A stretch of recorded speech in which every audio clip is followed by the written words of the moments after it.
அழகான தன் மனைவியுடன் மட்டும் சேர்ந்து வாழுங்கள், அடுத்தவர் மனைவியுடன் சேர்ந்து வாழ ஆசைப்படாதீர்கள் என்று ஔவையார் மெல்லின் இல்லாள் தோள் சேர் என்று ஒரே வரியிலும், திருவள்ளுவர் பிறன்மனை நோக்கா பேராண்மை சான்றோர்க்கு அறனன்றோ ஆற்றல் ஒழுக்கு என்று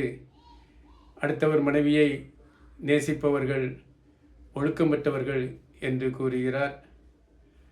நாலடியார் அறம்புகழ் கேண்மை பெருமை இந்நான்கும் பிறந்தாரம் நச்சுவார்க்கு சேரா, பிறந்தாரம் நச்சுவார்க்கு பகை பழி பாவம் என்று அச்சத்தோடு இருந்தால் பொருள் என்று அடுத்தவர் மனைவியை ஆசைப்படுகிறவனுக்கு எப்பவும் தீராத பழி பாவம் பகை அச்சம் வந்து சேருமே அல்லாது